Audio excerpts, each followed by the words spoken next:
Mors Business. Jeg arbejder til daglig med at hjælpe kvinder, der godt vil have deres egen virksomhed, med at få styr på salg og markedsføring, og også arbejde med nogle af de indre ting som mod, mindset og motivation.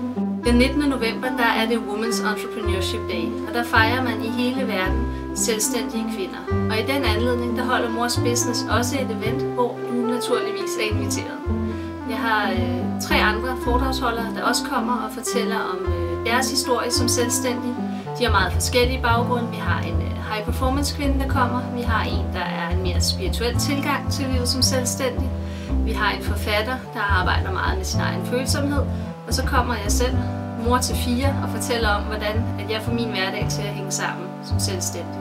I forbindelse med, at vi holder det her event, så vil jeg også godt give dig et godt råd, hvis du står og overvejer, om du skal være selvstændig, eller måske lige er startet op.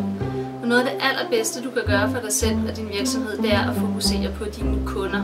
Altså, hvem er det, der gerne vil købe dine produkter eller dine ydelser? Hvem er det, der vil have allermest glæde af det, du tilbyder?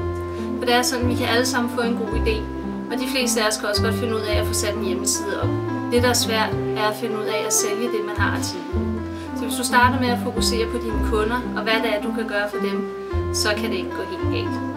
Så jeg håber, du har lyst til at komme med den 19. november og være med til at fejre Women's Entrepreneurship Day.